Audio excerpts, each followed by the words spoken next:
तो स्टूडेंट्स हम लोगों ने ये टॉपिक यहाँ पर लास्ट ओवर किया था। ये था हमारा difference between the levels of management, top, middle and bottom, तीनों के बीच में डिफरेंस बहुत अच्छे से टॉपिक कंप्लीट किया था।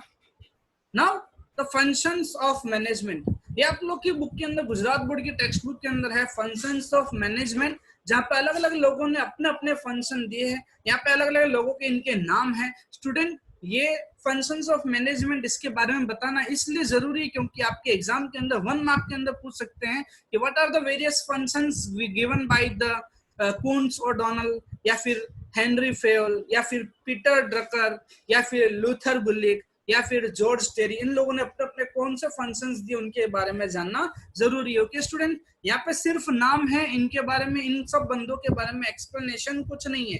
तो आप लोग को जस्ट ये देखो, बहुत सारे नाम तो आप लोग के रिपीट ही होंगे। एग्जाम के अंदर एक चीज देख लेना, प्लानिंग, ऑर्गेनाइजिंग, डायरेक्टिंग, कंट्रोलिंग या कोऑर्डिनेशन। पोस्ट कॉप बोलते हैं उसको, पोस्ट कॉप। पोस्ट कॉप मतलब planning, P for planning, O मतलब ऑर्गेनाइजिंग, एस मतलब स्टाफिंग, सी मतलब कंट्रोलिंग, डी मतलब डायरेक्टिंग, सीओ मतलब coordinating, and B POSDCORB, and B last B मतलब बजटिंग। ओके स्टूडेंट्स, ये आप लोग को सबसे ज्यादा याद रखना है। यहाँ पे देखो, अकॉर्डिंग टू द लूथर गुलिक, यहाँ पे POSDCORB यू कैन से, तो ये क्या हो गया, पोस्ट कॉर्ब, POSDCORB, पोस्ट कॉर्ब। ज्यादातर ये आप लोग के हर लोगों के अंदर आप लोग को मिलेंगे, तो एग्जाम के अंदर इतना भी ज्यादा टेंशन में लेना नहीं है। बट हाँ, सबसे ज्यादा जिनके फंक्शन है उसका नाम कौन है, लूथर गुलिक। ओके, तो ये चीज ध्यान रखना। एंड आप लोग का पीटर एफ डकर, जिसका भी ज्यादातर एग्जाम के अंदर पूछ लेते हैं, तो इसके बारे में आपको नाम याद रखना है स्टूडेंट। तो ये स्लाइड के अंदर अलग अलग लोगों के अपने अपने जो भी तरह के फंक्शन है, उन सब फंक्शंस को आप लोग को देखने का है। ओके, नेक्स्ट है हमारा फंक्शंस ऑफ मैनेजमेंट। ये तो हमारा पहले क्या था, क्लासिफिकेशन एज एन, ये हमारा था functions of management. Functions of management अलग अलग लोगों ने, जिन जिन लोगों ने दिया है। नाउ मैंने कहा था 5 जो फंक्शन है, planning, organising, staffing, directing and controlling, ये सदाबहार फंक्शन है। ये आप लोग के एग्जाम के अंदर पूछ सकते हैं, अगर उन लोगों को पूछना है। इस चैप्टर के अंदर इसके बारे में एक्सप्लेनेशन दिया है, बट एग्जाम के अंदर ऐसा भी नहीं होगा कि सिर्फ प्लानिंग। अगर सिर्फ प्लानिंग के बारे में पूछें तो एग्जाम के अंदर 1 मार्क या 2 मार्क के अंदर आएगा। अगर सब्जन के बारे में पूछेंगे तो यहाँ पे इन सब्जन के बारे में एक्सप्लेनेशन देना है। तो यहाँ पर मैंने आप लोग का ये शॉर्ट एक्सप्लेनेशन दिया है, functions of management, short explanation. First, planning. ये आप लोग के टेक्स्ट बुक के अंदर जो पीछे सिनॉप्सिस होते हैं, जो शॉर्ट में लिखे हुए, उनके बारे में मैंने उसको यहाँ पर कॉपी पेस्ट किया है।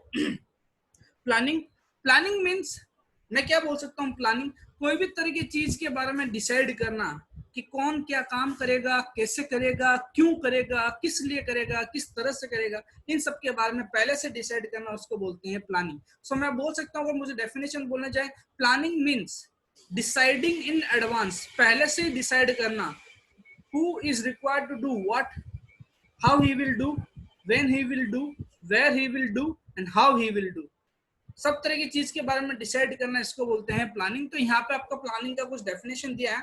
Planning mean selection of facts. Facts मतलब जो भी तरह की चीज के बारे में आप काम करने वाले, उन सब चीजों के बारे में पहले इंफॉर्मेशन इकट्ठा करना। Selection of facts for the expected result, जिससे आप लोग का अच्छा रिजल्ट बन सके। And to establish the inter relationship between them, and जो भी तरह का आपने डाटा कलेक्ट किया, उन सब जन के बीच में एक रिलेशन बताना कि ये इस डाटा के साथ में इसका डाटा का क्या रिलेशन, उसका पहले से सेट करना। As well as observation of the necessary activities, and कोई भी तरह का काम किस तरह से चलना है पहले से डिसाइड करना। देखो स्टूडेंट्स, अगर मुझे कोई बिजनेस स्टार्ट करना है, उस बिजनेस को स्टार्ट करने से पहले मैं उसके बारे में पहले थोड़ा सोचूंगा, उसकी इंफॉर्मेशन निकालूंगा, ये बिजनेस किस किस के साथ कैसे रिलेट हो सकता है, ये बिजनेस को करने के लिए कौन कौन सी एक्टिविटीज करनी पड़ेगी, इन सब चीजों के बारे में जब मैं पहले जो भी डिसाइड कर रहा हूँ, उसको मैं प्लानिंग बोलता हूँ।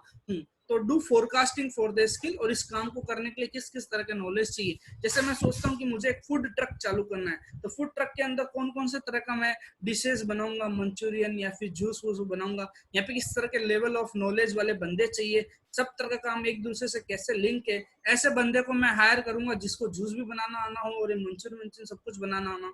तो ये सब चीज के बारे में जब पहले मैं डिसाइड करता हूँ, तो उसको क्या बोलते हैं, प्लानिंग। ओके, नेक्स्ट वन है ऑर्गेनाइजिंग। ऑर्गेनाइजिंग मतलब क्या है, सिंपल मैं बोलूं, ऑर्गेनाइजिंग में जो भी तरह की चीज आप लोगों ने सोची है, अब उन सब चीजों को अरेंजमेंट करना। उन सब चीजों का अरेंजमेंट मतलब सपोज करके कि मुझे एक इवेंट ऑर्गेनाइज करना है, उस इवेंट को ऑर्गेनाइज अभी तक मैंने किया नहीं है, मैं बस सोच रहा हूँ। अब उस इवेंट को ऑर्गेनाइज से मैं सोचूंगा कि यहाँ पर मुझे अमिताभ बच्चन आना चाहिए, शक्ति कपूर या फिर आप लोग को ऐश्वर्या राय आनी चाहिए, यहाँ पे इतने सारे लोग होंगे जो इन लोगों की सब जन को क्या बोलते हैं ना, उनको इनवाइट करेंगे, उन लोग को सब जन को as an flowers as an उनके ऊपर देंगे या फिर उन लोग को बुके देंगे, यहाँ पे इस तरह से अमिताभ बच्चन चढ़ेगा। तो इन सब तरह की चीज का जो अरेंजमेंट में जो पहले डिसाइड कर रहा हूँ उसको बोलते हैं ऑर्गेनाइजिंग। तो देखो ऑर्गेनाइजिंग का क्या बोला है, organising is a structure for assignment of authorities. यहाँ पे लोगों को आप ऑथराइज करोगे कि इस बंदे को ये काम, उस बंदे को ये काम, एंड रिस्पॉन्सिबिलिटी तुझे ये काम करना है among the individuals working for the achievement of the common objective, जो कि आप लोग का इवेंट है। तो इस इवेंट को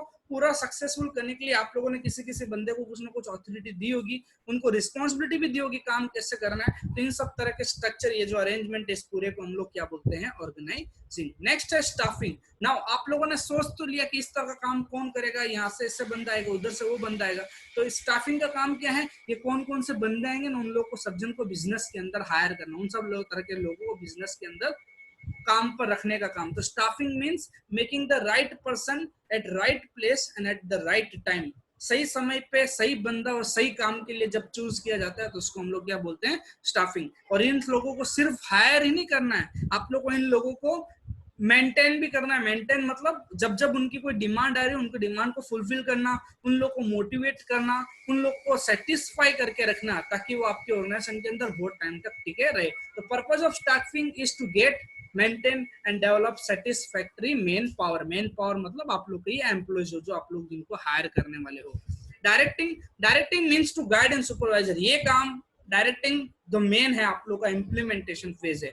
डायरेक्टिंग के अंदर क्या करोगे, आपने जो भी प्लान किया था, ऑर्गेनाइज किया था, लोगों को हायर किया, हम लोग को रियल में अब वर्क करने का काम, उनको गाइड करना, मोटिवेट करना, उन लोग को सुपरवाइज करने का, ये सब काम किधर का है, ये सब आपका डायरेक्टिंग का है। एंड द लास्ट वाला फंक्शन है कंट्रोलिंग। कंट्रोलिंग मींस आपने जैसा सोचा था क्या सब काम वैसा हुआ कि नहीं, अगर नहीं हुआ तो क्या कमी आई है, उन जो भी तरह की कमी आई है उन लोग को सब जन को आप लोग को एज एन क्या बोलते हैं उसको करेक्ट करना, कि ताकि अगली बार वैसी प्रॉब्लम ना आए। ये सब तरह का काम किसका है, कंट्रोलिंग का। तो कंट्रोलिंग आपका लास्ट स्टेज है। एंड जैसे ही आप जो भी तरह की चीज को कंट्रोल करोगे, ये कंट्रोल करने के बाद में वापस क्या करोगे, वापस प्लानिंग, नई चीज की नई प्लानिंग करोगे। तो ये आपका planning, organising, staffing, directing, controlling, control होने के बाद वापस प्लानिंग। तो ये फंक्शन आपका पूरा कंटिन्यूस फॉर्म चलता ही रहता है आपका ना। ये टॉपिक आया है कोऑर्डिनेशन। ये वर्ड तो आप लोग इतने टाइम से सुनते आ रहे हो। कोऑर्डिनेशन मींस क्या होता है, कोई भी तरह के वर्क के बीच में कोऑर्डिनेट करना। कोऑर्डिनेट करना मतलब वो काम सही से चलता रहे, कोई बीच में कुछ भी तरह का दबाव ना या ना रुके, वो काम बस चलती रहे, चलती रही हुई जिंदगी। इसी तरह का ये कोऑर्डिनेशन है कि आप लोग को जो भी तरह का काम है, अलग अलग तरह के डिपार्टमेंट है, सब जन के बीच में कोऑर्डिनेशन रहे। हार्मनी, हार्मनी मतलब एकाग्रता, सब जन के अंदर एकाग्रता, हार्मनी, कोऑर्डिनेशन, ये सब तरह की चीज रहेगी तो क्या होगा, कोई भी तरह काम अटकेगा नहीं, सब जन मिलजुल कर काम करते हैं। तो इस तरह के मिलजुल कर काम करने को हम लोग कोऑर्डिनेशन बोलते हैं। तो to bring coordination and harmony among different functions carried out by different department, जो भी अलग तरह के फंक्शंस अलग अलग तरह के डिपार्टमेंट कर रहे हैं in the business unit, it is called coordination. इसी को ही कोऑर्डिनेशन बोलते हैं। तो एग्जांपल्स देखिए, यहाँ पे एग्जांपल ये देखो, यहाँ पे मशीन के अंदर अलग अलग तरह के लोग एक दूसरे, कोई मशीन को, इस मशीन को ऐसे रखो, उस मशीन को ऐसे रखो, ताकि सब जन के एक साथ में काम करने पे क्या होगा, मशीन जो पूरा है सबको सही से चलेगा। इसको ही बोलते हैं कोऑर्डिनेशन। यहाँ पे देखो एक मैंने इमेज ली हुई है, ये देखो अब मैंने कर्सर भी घुमाया है यहाँ पे हर कोई बंदा एक बंदे को देता है, ये बंदा दूसरे बंदर को भी आंसर करता है, ये बंदा दूसरे बंदे से एक तरह से बात करता है। तो सब जन एक साथ में मिलजुल कर काम करते हैं। तो कहीं का भी ऐसा नहीं है कि तू सिर्फ बॉस को ही बात कर सकता है और किसी से बात नहीं कर सकता, सब जन मिलजुल कर काम करते हैं। यहाँ पे मैंने इस एग्जांपल के अंदर देखो लिया हुआ है, जहाँ पे एक बीच में एक बंदा है और आजू बाजू जितने भी तरह के लोग हैं, सब जन एक दूसरे, सब बॉस को कनेक्ट करते हैं, प्लस डॉट डॉट लाइन भी दिए, तो एक दूसरे से भी बात कर सकते हैं। इन सब तरह की चीजों को हम लोग क्या बोलते हैं, कोऑर्डिनेशन, सब जन का मिलजुल कर काम करना। नाउ ये है हमारा टॉपिक कैरेक्टरिस्टिक्स ऑफ कोऑर्डिनेशन।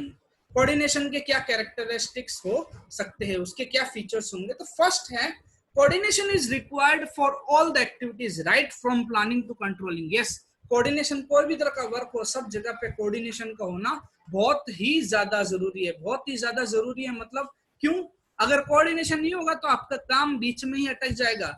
पता चला कि एक बंदे ने भी वो काम कर दिया, दूसरे बंदे ने भी उसी तरह का काम कर दिया, तो इस तरह की चीजों के कारण क्या होगा, आप लोग के अंदर मिसमैच होने लग जाएगा, एक लड़ाई होने लग जाएगी। तो इसलिए बोला कि कोऑर्डिनेशन होगा तो सब तरह का काम एकदम स्मूथ वे में चलेगा। तो यहाँ पर सब तरह की एक्टिविटीज प्लानिंग से लेके कंट्रोलिंग तक में कोऑर्डिनेशन जरूरी है, and therefore management process is not possible without coordination. बिना कोऑर्डिनेशन के क्या काम करना, कभी नहीं होगा। सेकेंड है, coordination is required at every level of management. सही है, टॉप हो, मिडल हो या बॉटम हो, सब जगह पे कोऑर्डिनेशन का होना जरूरी है। अगर टॉप लेवल कुछ डिसाइड करेगा और मिडल लेवल नीचे पास ही नहीं करेगा तो टॉप लेवल मैनेजमेंट का डिसाइड करना ही क्या हुआ। तो इस तरह के सब जन के बीच में कोऑर्डिनेशन का होना बहुत ही ज्यादा जरूरी है। थर्ड है हमारा, success of coordination depends upon effective communication. Success of coordination depends upon effective communication. ये लाइन बोल रही है कि अगर टॉप लेवल मैनेजमेंट ने जो भी तरह की चीज का डिसाइड किया है, उन सब तरह की चीज को आगे मिडिल लेवल मैनेजमेंट को नीचे बॉटम लेवल को कम्युनिकेट करना है। एंड अगर बॉटम लेवल मैनेजमेंट को कोई भी तरह की चीज के बारे में प्रॉब्लम आ रहा है, कोई रिसोर्सेज की रिक्वायरमेंट है, तो मिडिल लेवल मैनेजमेंट को उनकी जो भी तरह की अपील है ऊपर टॉप लेवल तक पास करना है। तो आपका कम्युनिकेशन अगर अच्छा होगा तो ही कोऑर्डिनेशन परफेक्टली चलता रहेगा। So for a success of coordination depends upon the effective communication. Fourth है, coordination is not possible without cooperation. Yes, आपको साथ में कोऑपरेट करके काम भी करना पड़ेगा। जैसे मैं अगर कोई चीज के बारे में डिसाइड करता हूँ, वो चीज के बारे में डिसाइड करने के बाद अगर मैं कोऑपरेट नहीं करूंगा तो पता चलेगा मैंने जो डिसाइड किया वो मैं कभी अचीव नहीं कर पाऊंगा। तो उस चीज को अगर अचीव करना है तो आपको एक दूसरे के ऊपर ट्रस्ट भी करना पड़ेगा, कोऑपरेट करना भी जरूरी है। स्टूडेंट्स देख सकते हो ये लॉकडाउन के अंदर हम लोग को एक दूसरे को कोऑपरेट करना है ताकि आप लोग की स्टडीज भी ना रुके एंड प्लस हम भी पढ़ाते रहें, ताकि जैसे ही एक बार लॉकडाउन और होगा तो आप लोग एक कुछ चीज लर्न किए हुए होंगे। ओके स्टूडेंट्स, तो यही इसको बोलते हैं cooperation. Cooperation of employees engaged in different activities is necessary to maintain coordination among the various activities of the organisation. तो कोऑपरेशन एम्प्लॉइज के बीच में होना चाहिए।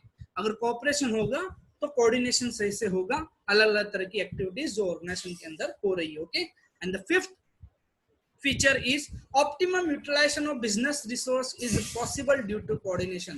आपके कोऑर्डिनेशन के कारण ही ऑर्गेनाइजेशन के अंदर जो भी तरह के रिसोर्सेज यूज हो रहे हैं उन लोगों को सही से यूज किया जाएगा। देखो स्टूडेंट्स, मैंने पहले ही आप लोग के फीचर्स कैरेक्टरिस्टिक्स के अंदर बोल दिया था कि अगर कोऑर्डिनेशन नहीं होगा तो क्या होगा, एक ही बंदा एक जैसा काम है वो दो तीन बंदे कर लेंगे, अलग अलग लोग सब जन रिसोर्सेज का सिर्फ वेस्ट ही करेंगे और कुछ नहीं होगा। तो रिसोर्सेज का वेस्ट होगा, वो सब तरह का काम डुप्लीकेट होगा और किसी ना किसी के बीच में लड़ाई होगी। तो ये सब चीज नहीं होनी चाहिए। तो कोऑर्डिनेशन होने के कारण क्या, ऑप्टिमम यूटिलाइजेशन ऑफ रिसोर्सेज, सब रिसोर्सेज बहुत अच्छे से यूज होंगे ऑर्गेनाइजेशन के अंदर, कोई भी तरह का डुप्लीकेशन ऑफ वर्क होगा नहीं एंड सब काम अच्छे से कंप्लीट हो सकता है।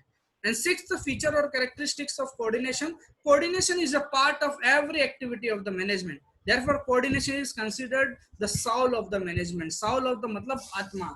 कोऑर्डिनेशन सब तरह के लोगों के अंदर होना चाहिए। सब लोगों के अंदर जिस तरह से आत्मा होती है वैसे कोऑर्डिनेशन सब तरह की एक्टिविटीज के अंदर होना चाहिए। स्टूडेंट ये लास्ट वाली जो लाइन है आप लोग के एग्जाम के अंदर ये लाइन ऐसा ले सकते हैं, coordination is a part of every activities of management, therefore coordination is considered as a soul of the management, give a detail explanation for that. तो जब इस तरह की लाइन आएगी तो आपको क्या करना है, कोऑर्डिनेशन की डेफिनेशन देनी है, एक जो स्टार्ट में मैंने जो डेफिनेशन दी है, और उस डेफिनेशन के बाद में ये जो आप लोग के कैरेक्टरिस्टिक्स है उन सब कैरेक्टरिस्टिक्स को आपको एग्जाम के अंदर लिखना है। स्टूडेंट्स आप लोग प्लीज इन सब कोऑर्डिनेशन के कैरेक्टरिस्टिक्स या जो भी तरह के फंक्शंस हो, मैं जो भी तरह की चीज करा रहा हूँ वो सब तरह की चीज को आपको कंप्लीटली सही से कंप्लीट करना है। कोई भी तरह की प्रॉब्लम नहीं होनी चाहिए, कोई भी तरह की प्रॉब्लम हो तो मुझे जरूर पूछे। ओके, इंपोर्टेंस ऑफ कोऑर्डिनेशन, ये इंपोर्टेंस ऑफ कोऑर्डिनेशन जो हम लोगों ने कैरेक्टरिस्टिक्स पढ़ लिया, यहाँ पे इंपोर्टेंस देखो आप लोग की बुक के अंदर भी सिंगल पॉइंट फॉर्म में दिए हुए। सिंगल पॉइंट फॉर्म मतलब 2 या 3 वर्ड्स के अंदर दिए, मैंने इसको इस तरह के इमेज फॉर्म के अंदर कन्वर्ट कर दिया। इंपोर्टेंस ऑफ कोऑर्डिनेशन अगर हम लोग यहाँ से स्टार्ट करें, encourage team spirit, team spirit मतलब और कोऑर्डिनेशन होगा तो सब जन एकदम एक साथ में टीम की तरह काम करेंगे, कोऑर्डिनेशन नहीं होगा तो कोई भी तरह का टीम से काम नहीं होगा। गिव प्रॉपर डायरेक्शन, कोऑर्डिनेशन के कारण एक प्रॉपर डायरेक्शन सब लोगों को मिलता है। फैसिलिटेट्स मोटिवेशन, सब लोग एकदम मोटिवेट होकर काम करते हैं, कोई भी तरह के लोगों के अंदर कोई भी तरह का गुस्सा नहीं रहता है। Make optimum utilisation of resources, resources का भी बहुत अच्छे से यूज होता है अगर कोऑर्डिनेशन अगर होगा हमारे पास में। Next, helps to achieve the objectives quickly, अगर कोऑर्डिनेशन होगा तो प्रॉपरली आप लोग के सब तरह के ऑब्जेक्टिव्स भी फटाफट कंप्लीट हो जाएंगे। Improves relation in the organization, coordination होगा तो अलग अलग लोगों के बीच में एक रिलेशनशिप सेट होगा, सब तरह के बंदे एक दूसरे को भाईचारे की नजर में देखेंगे, कोई भी तरह की लड़ाई नहीं होगी, उन सब जन के बीच में एक रिलेशन क्रिएट होगा। Leads to higher efficiency, coordination होगा तो रिसोर्सेज अच्छे से यूज होंगे, लोगों के अंदर एक नया नॉलेज इनबिल्ट होगा, तो सब लोगों के अंदर एक बहुत काम करने की एक बहुत बड़ा एक लेवल क्रिएट हो जाएगा, तो it leads to higher efficiency and improves goodwill of the organisation. Yes, ना last but not the least, importance of coordination के अंदर है कि अगर आपके ऑर्गेनाइजेशन के अंदर कोऑर्डिनेशन सही से चला तो उसके कारण आपके ऑर्गेनाइजेशन के अंदर गुडविल भी बढ़ेगी, बाहर के लोग देखेंगे कि यस ये कंपनी तो बहुत अच्छे से काम कर रही है, यहाँ पे सब तरह के एम्प्लॉयज खुश है, सब काम व्यवस्थित ढंग से चल रहा है, अच्छे प्रोडक्ट बन रहे हैं, लोग आपके प्रोडक्ट परचेस करेंगे, गुड क्वालिटी प्रोडक्ट उनको मिलेगा एंड धीरे धीरे और भी नए कस्टमर आपके पास ऐड होंगे, तो इस तरह से आपके बिजनेस की गुडविल इंक्रीज होती है अगर कोऑर्डिनेशन होगा प्रॉपरली। ओके स्टूडेंट, इसके बाद का टॉपिक जिसका सिर्फ मैं आपको एक बार सिर्फ स्लाइड बता देता हूँ, इस टॉपिक को हम लोग नेक्स्ट लेक्चर के अंदर करेंगे, नेक्स्ट लेक्चर में होप सो ये चैप्टर ओवर हो जाए, नहीं तो आप लोग का नेक्स्ट उसके बाद वाले वीडियो के अंदर हम लोग सब कुछ ओवर कर देंगे। ओके स्टूडेंट, सो यहाँ तक जितना भी आप लोगों ने पढ़ा है प्लीज आप लोग इसके साथ साथ में स्टडी करते रहो। टिल देन अगर कोई डाउट हो तो मुझे मैसेज करना। Okay students, thank you.